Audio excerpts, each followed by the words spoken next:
Hey everyone, it's DFA. Welcome back to the channel. Today we are taking a look at something that I wanted to do for a very long time. A review of all the ships that you can actually buy in the premium shop. Yes, so these are the ones that are available all the time, and we are going to start with the tier 5 and 6. The second part of the video will be about the tier 7 to 10, so it's going to be about 15 ships each. Let's get started with number 1. And it's the Okhotonik, the Flying Cigar. Super long ship, tier 5 destroyers, 3800 gold. 7 guns that take forever to put on target, but no less than 12 torpedoes on inside. And you can have a lot of fun with this thing. To be honest, it's a very fun ship. There you go, every time something gets close to you, you know it's going to get deleted. But they have to get really close, something like 4.5. I think it's the range of the torpedoes, it's fairly limited. It's around 4 kilometers. So in a sense, it's not super maneuverable, as you can see. It's not your typical destroyer, but it's a lot of fun. It's the first YOLO wagon of the game. And so as any YOLO wagon, you try to find isolated ships, preferably battleships, things that you can actually solo use your speed difference. And let's, for example, we have a battleship right in front of us. Let's see what we can do to it. Let's fast forward a bit.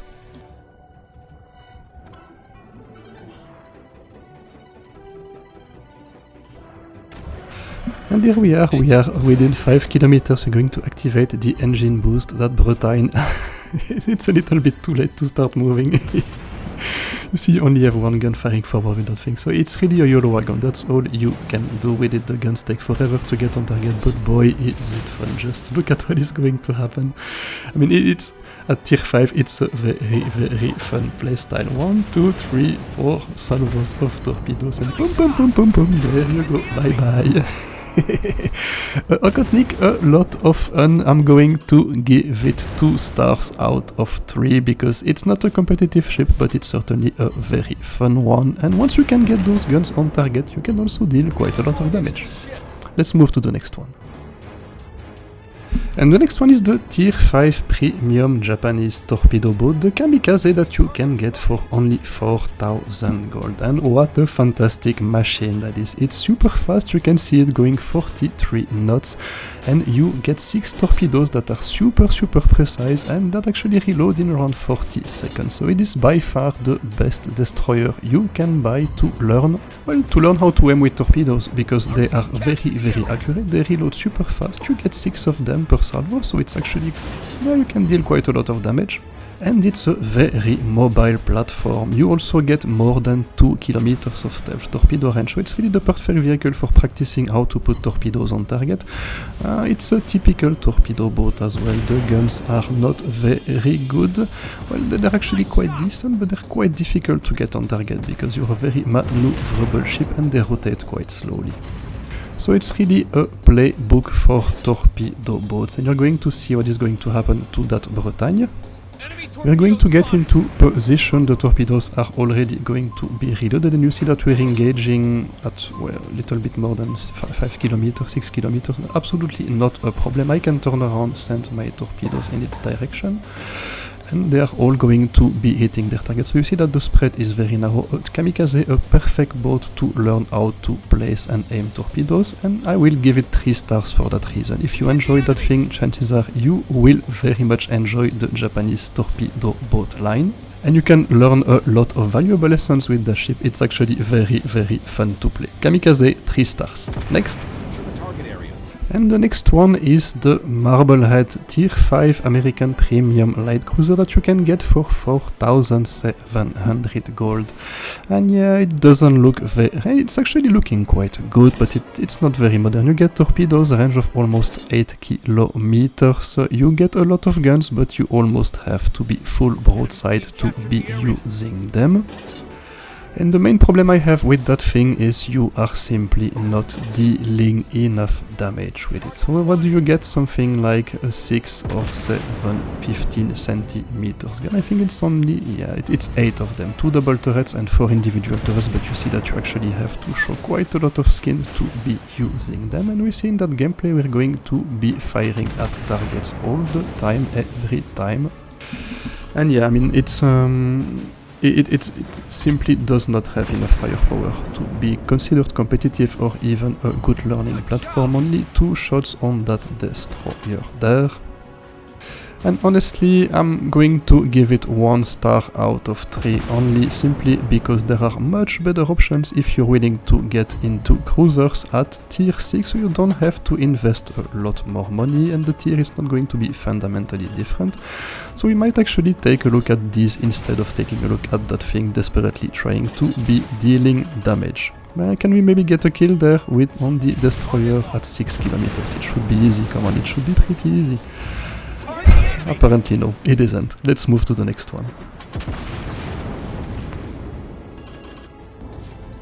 And the next one is a fantastic machine, a beautiful one as well, like all the Italian ships. It is the Giulio Cesare, an absolute beast at tier 5, the best tier 5 battleships that you can get, the best premium battleship at tier 5, absolutely amazing.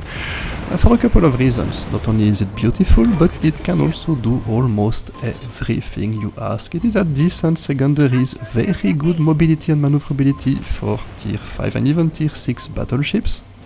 You get 10-32 centimeters gun in 4 turrets, so they're actually very good guns. You get precise aim for the super accurate salvos, and that's absolutely amazing at tier 5. You can bow tank with that thing, you can use it in a variety of... I mean, it can really do anything, to be honest. It's a fantastic ship. If you're not willing to buy anything higher than tier 5, then this is the one to get. It's a perfect trainer for the Italian battleship line, and you can see it, it's very mobile as well. That's quite a difference from that New York who's desperately trying to run away, that Cesare is never going to let him go, and we're probably going to be finishing quite soon. So there you go, let's see what we can do to that New York with our final salvo. Can we hit the island or the ship? But we do get secondaries right, and we cannot finish him apparently. Let's try our luck another time, and this time maybe it's the right one. Yes, finally. So that is some footage I recorded some time ago, because I knew I would be making a guide on that thing quite soon. It is just so good. It is a Seal Clubber's wet dream, and if you want to see if you're going to enjoy battleships in the game, if you want a ship that's capable of doing a little bit of everything quite well, then look no further than that thing. See that New York, it's pointing its nose. We're going to fire with our 5 guns on the front, and we're going to be hitting every 5 shells and damaging 2 modules in the process.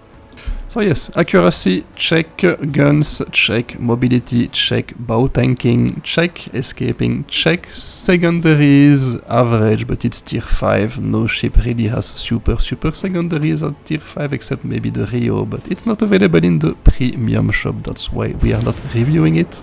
And there we have a second New York who wants to try its luck against us, and we're certainly going to be accepting the invitation.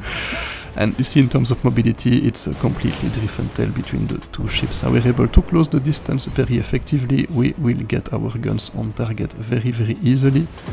And sure enough, boom, there you go, at that range, no problem dealing some damage. I mean, you could say that the guns do not pen a lot of all the times, but honestly, it's not a major problem. You will have no issue dealing damage with that thing. It's absolutely fine. Don't worry about it. There you go. Let's see what we can do to that New York. We were both almost full HP when the fight started. He was full HP, I was not. There you go, devastating salvo. And they keep pumping damage with the secondaries, and we're going to be finishing him, going to cross the T. Because yeah, we do have the maneuverability to do that, so yes we go. Cesare, 3 stars out of 3, very good ship that you absolutely have to have in your port. Even if you're not planning to grind the Italian battleship line, it will serve you well and teach you everything you need to know about battleships.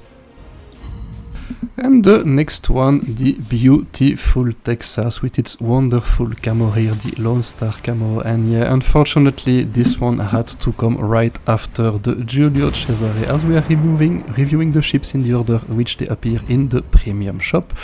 And yeah, that thing, it's a typical low tier American battleship in all its glory and and boredom. I'm sorry, but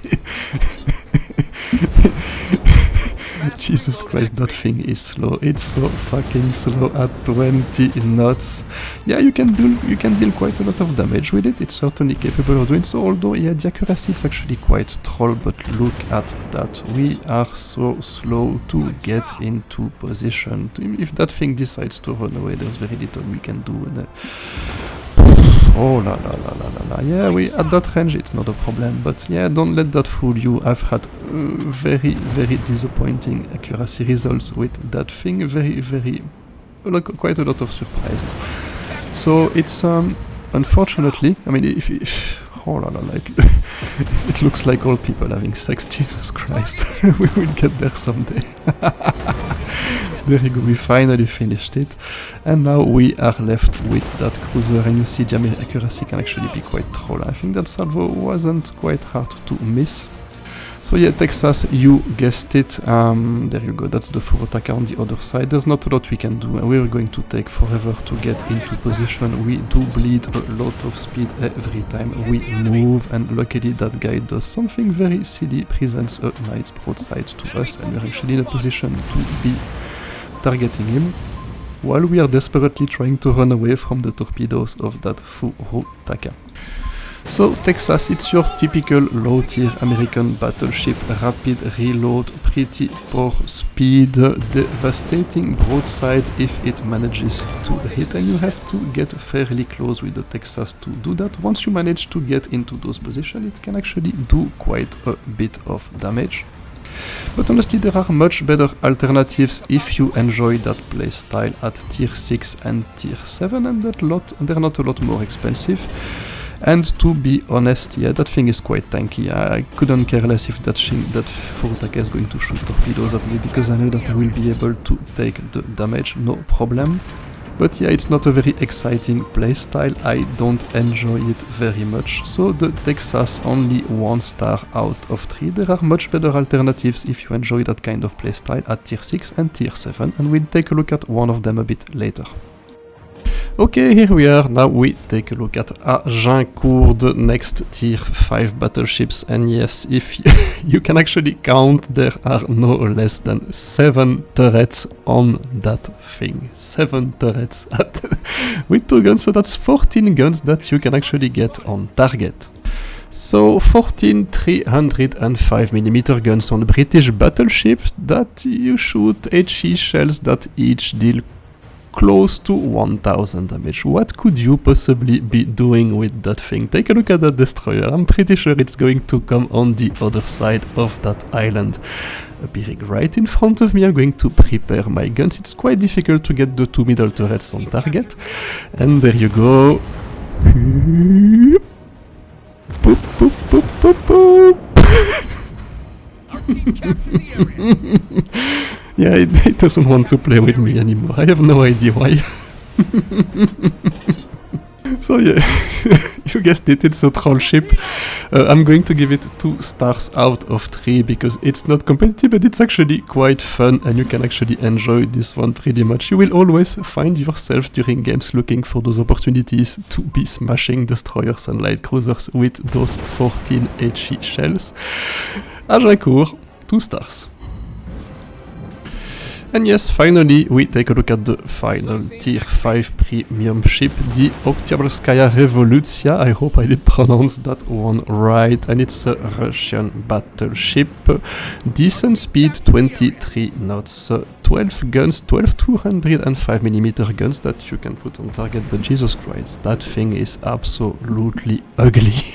Oh, it's really not looking good. So yeah, if you use Precisum, you can deal quite a lot of damage with that thing, but honestly, it doesn't have a lot going for it. Yeah, it doesn't have the, I would say, all-around awesomeness of the Giulio Cesare. It doesn't have the troll factor of the Agincourt that you just saw. It's a pretty average ship in most regards. I'm not sure I'm actually enjoying playing this one. I mean, yeah, the 12 guns with the precise aim, they do give you some funny moments, like, yeah, you can see what's going to come here. We have Captain Smollett in its light cruiser coming to flank us, and yeah, I'm going to pretend I'm not interested in him. I'm going to let him get a little bit closer. And now I'm going to turn around. So yeah, that's the kind of playstyle that you get with that kind of ship. But honestly, it's not as fun as the Agincourt, and it doesn't simply have something very, very unique or specific going for it. And at 6,000 gold, I simply think that there are better alternatives in the game. So even though you can actually trash a couple of cruisers here and there, I think I'm going to give it 1 star and leave it at that. So let's take a look at the tier 6 premium ships now. And we start with the tier 6 Pan-Asian cruiser, the Huanghe, beautiful ship. Torpedoes on each side of the ship, only 6 kilometer range, so it's not really following the gimmick of the Pan-Asian cruisers, because yeah, those typically have indeed pretty average guns, but quite a lot of torpedoes everywhere, and this ship simply does not. It's only got 6 guns, and you really, that's the problem. I mean, it's quite maneuverable, it doesn't do anything wrong on that side, but if you want to be dealing with destroyers, and you do have all the equipment to be dealing with them, you really need them to be going in a nice straight line like that Podvoisky for quite so long, because it will take you forever to slap them with only 6 guns. Yes, they are accurate, yes, they can actually pen battleships, but honestly, it's the damage output that actually kills this one. If it had, I would say, instead of 6, maybe 7 or 8 kilometers torpedo range, it would have been a perfect example of the playstyle from the Pan-Asian cruiser line, but it's unfortunately not the case, and yeah, there you go. As soon as the DDs are not traveling in a nice straight line, it's over for you. It will take you forever to delete them. I'm actually going to fast forward a bit with that gameplay.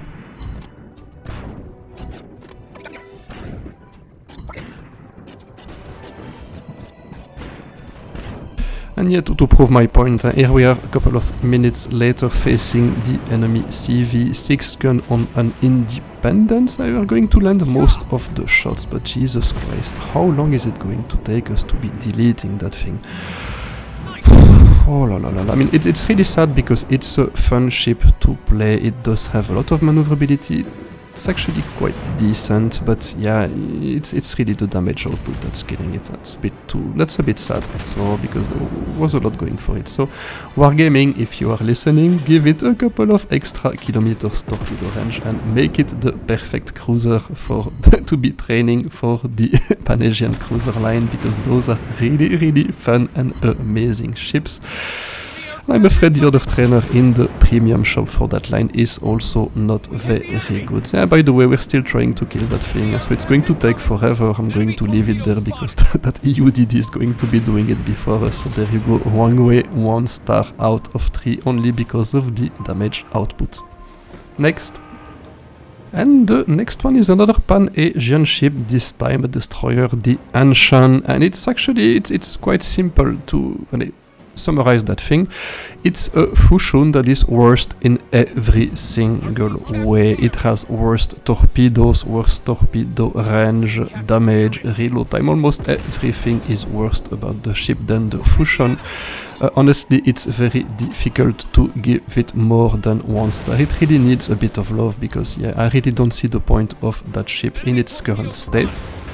And there is a much better trainer for Pan-Asian destroyer on the premium shop that we will be reviewing in the next part of the guide. So Anshan, I'm afraid, only 1 star out of 3.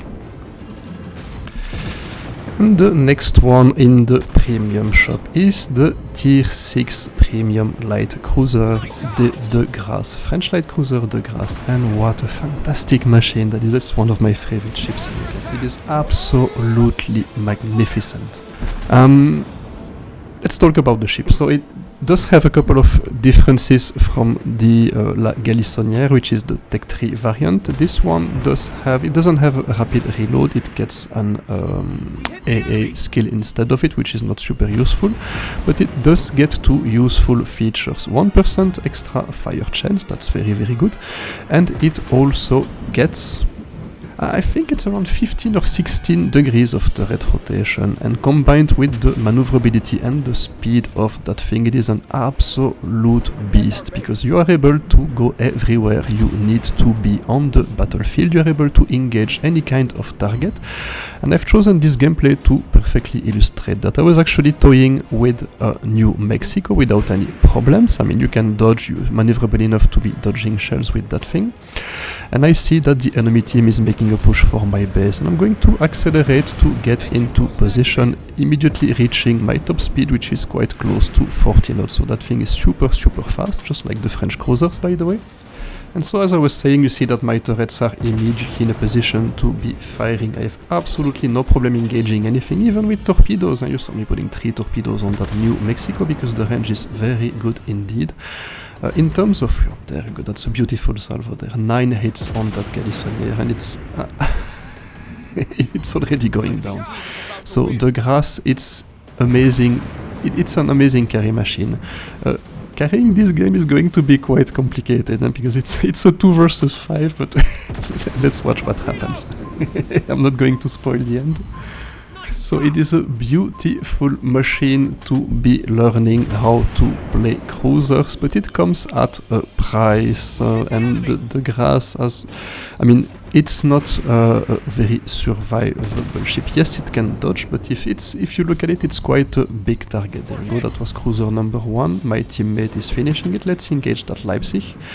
So it's quite easy to hit.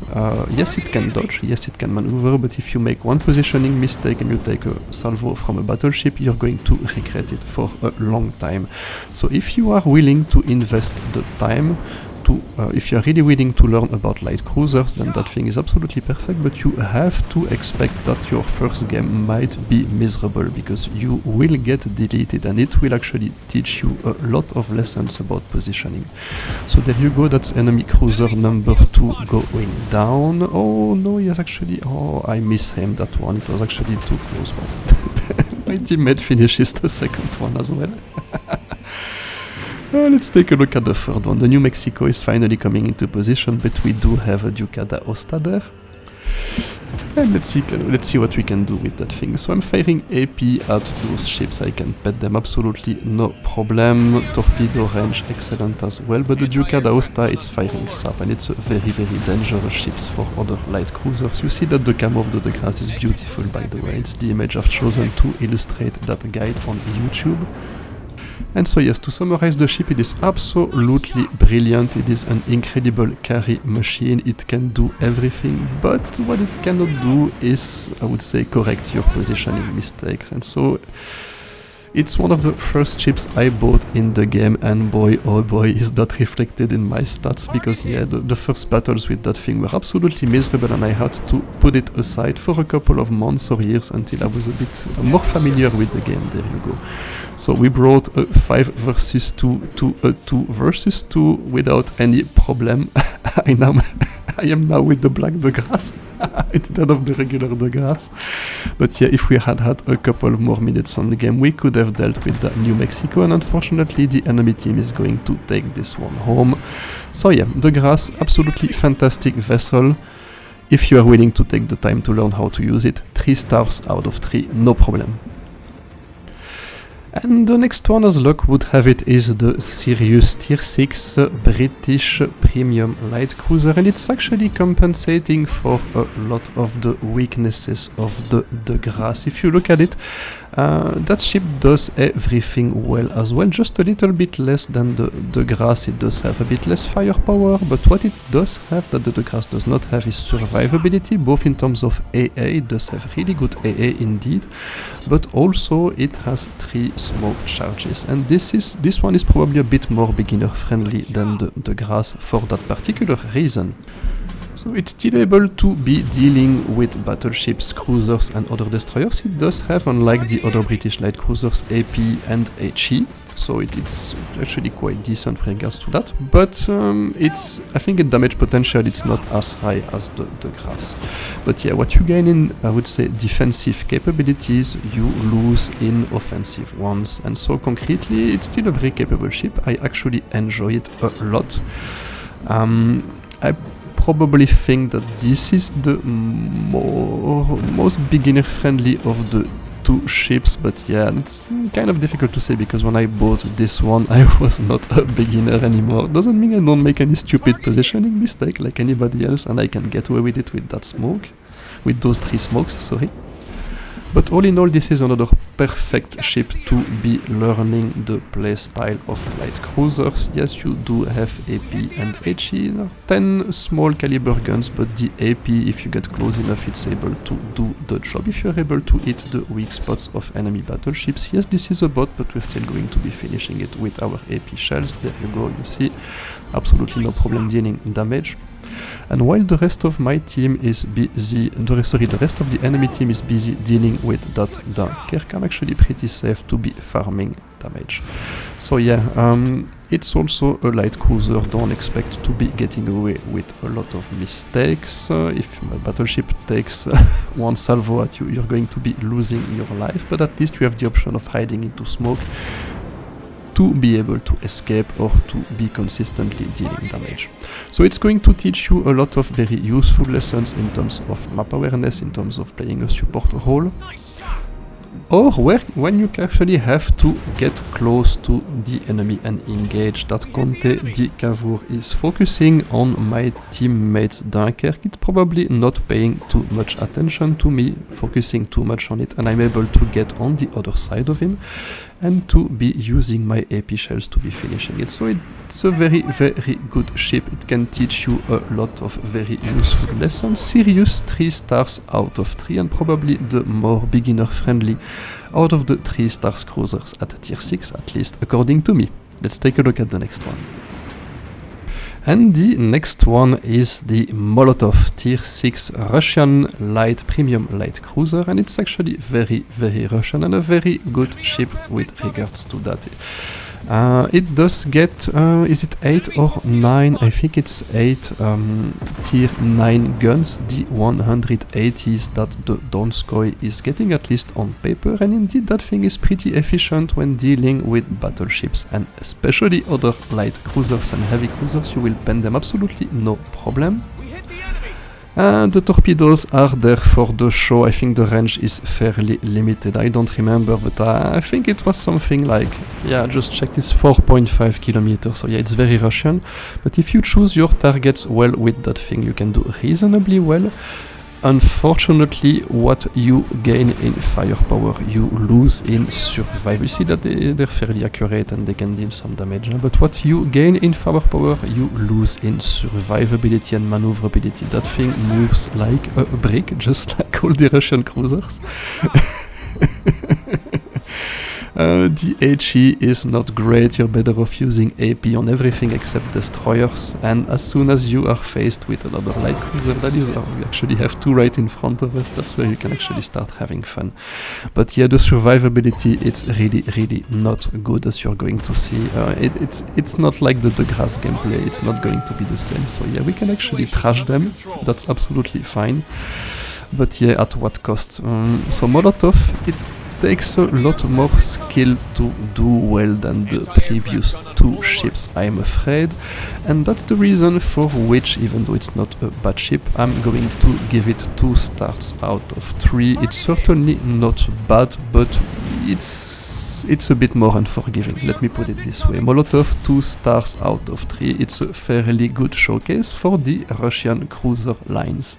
Let's take a look at the next one.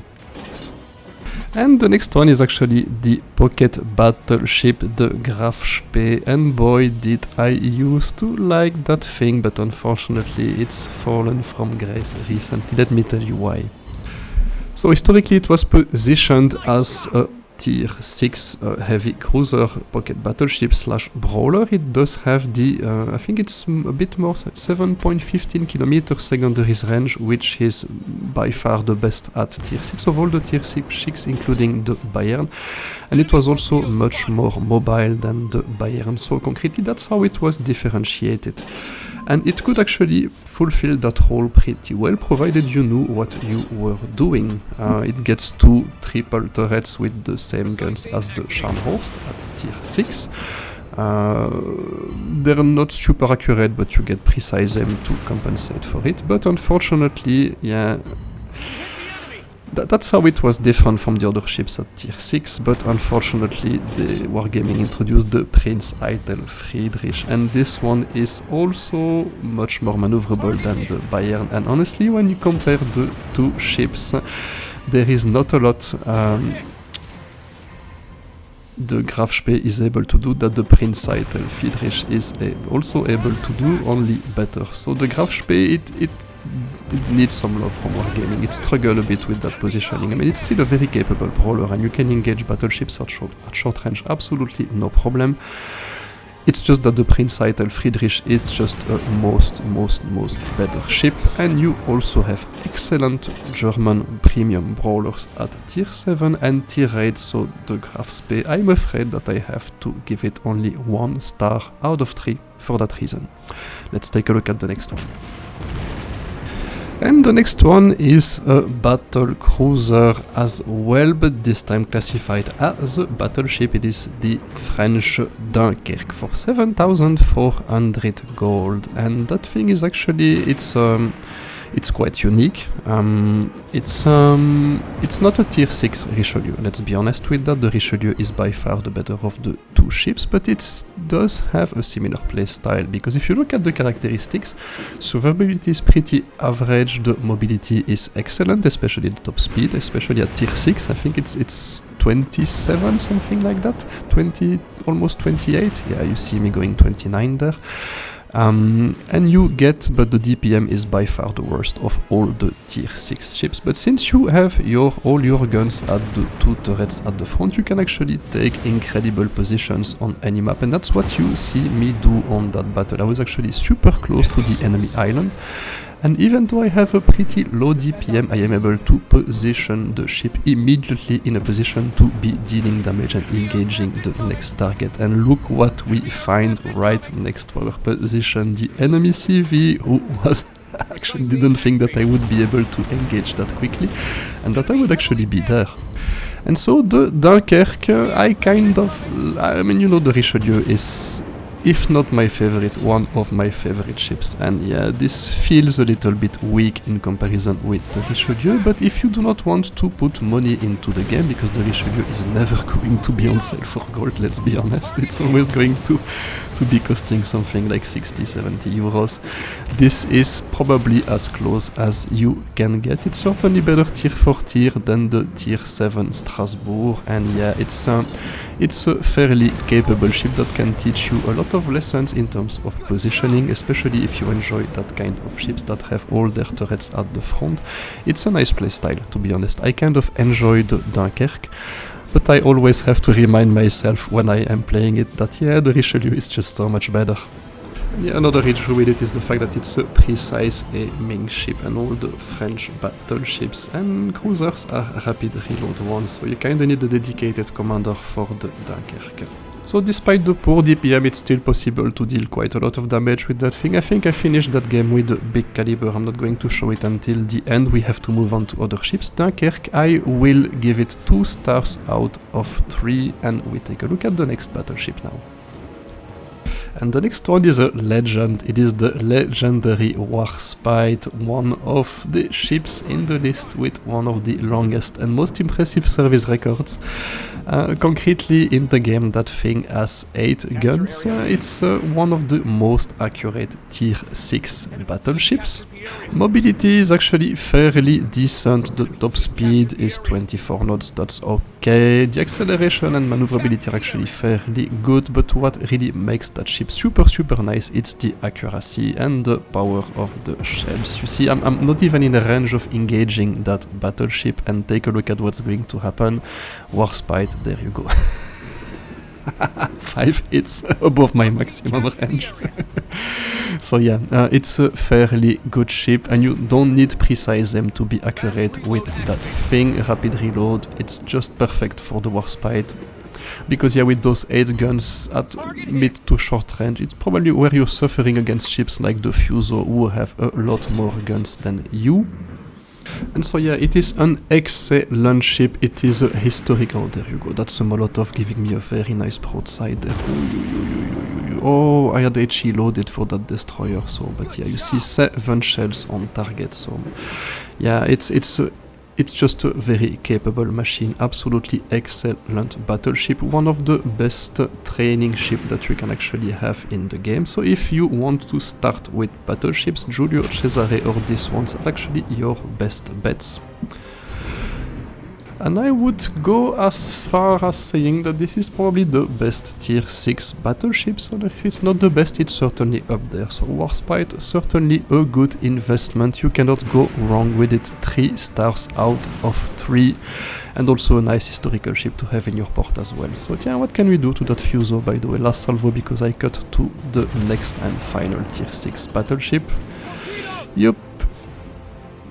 7 hits as well, more than 10 kilometers. Absolutely excellent battleship, the Warspite. And the last ship of the series, the most expensive premium ship at tier 6 that you can buy any time of the year in the premium shop, it's the American battleship, the Arizona. So what do you get with the Arizona? You get 12 35 centimeter guns, a remarkable top speed of 21 knots. Yeah, it's one of those retarded American battleships that cannot go anywhere on the map, so that's why I'm taking it immediately towards the center, because I know that I will never have the ability to relocate more than once with that thing. So if the whole enemy team goes left and you end up going right, then you're gonna have a very, very long and very, very boring game. So yeah, you have to put yourselves in a position to be making use of that good gun range all the time, but yeah, in terms of accuracy, you are nowhere near as good as the Warspite. You do get precise aim to help when it's needed. But yeah, it's really a playbook for the... It's actually very similar in terms of characteristics to the higher tier or higher level American slow battleships like the Minnesota, Kansas and the Vermont. So it doesn't pack as much punch, but if you can get that thing to, well, I would say close to mid-range, and you can actually get those 12 guns on target, that's where you're going to make a big difference, because when they hit, they do deal quite a lot of damage. Of course, that means that you have to get there in the first place, and that's not always easy with a ship that is only going at 21 knots. As soon as enemy ship decides to break away from you, there is not a lot you can do, I'm afraid. But yeah, it's the typical playstyle of the American slow-moving battleship, so if that's your thing, then this is probably a good choice. It can also serve as a trainer for the line because of that precise aim. You just have to get through the New Mexico and the Colorado, which are rapid reload ships if I'm not mistaken, and you see that you can actually deal quite a lot of damage to enemy ships if you get, I would say, as close as mid-range. And we're certainly going to be punishing that Colorado for letting us get a little bit too close, but yeah, it's I mean, it's not too... The lack of mobility, it's not too frustrating at tier 6. At tier 7 and above it can get a bit annoying. I mean, there's a destroyer that's going to rush me there, and there's not a lot I can do, I'm afraid. I'm just a sitting duck in the middle of the ocean. But yeah, it's if you enjoy that playstyle, it's certainly not a bad ship. I'm going to give it 2 stars out of 3 for that reason. It's not my favorite playstyle, I think I made that very clear. But if you enjoy that, then absolutely fine. You will certainly be enjoying the Arizona as well. So there you go, that was my wife texting me during the review. It's probably time to, it's a sign that I have to leave it there. I will be covering all the ships in the premium shop from tier 7 and onwards until tier 10 in the next iteration. I hope you've enjoyed this one. Let me know what you think in the comment section down below if it was useful to you. And we're going to be ending that video with the Arizona absolutely rushing forwards to get into a cap. Yes, it is possible to capture a base with an American low tier battleship. So there you go, living proof that you can actually be capping with those things. I will leave you here. Let's take a look at the tier 7, tier 8, tier 9, tier 10 in the next part of the guide. Stay safe, take care. That was DFA signing out. Bye bye.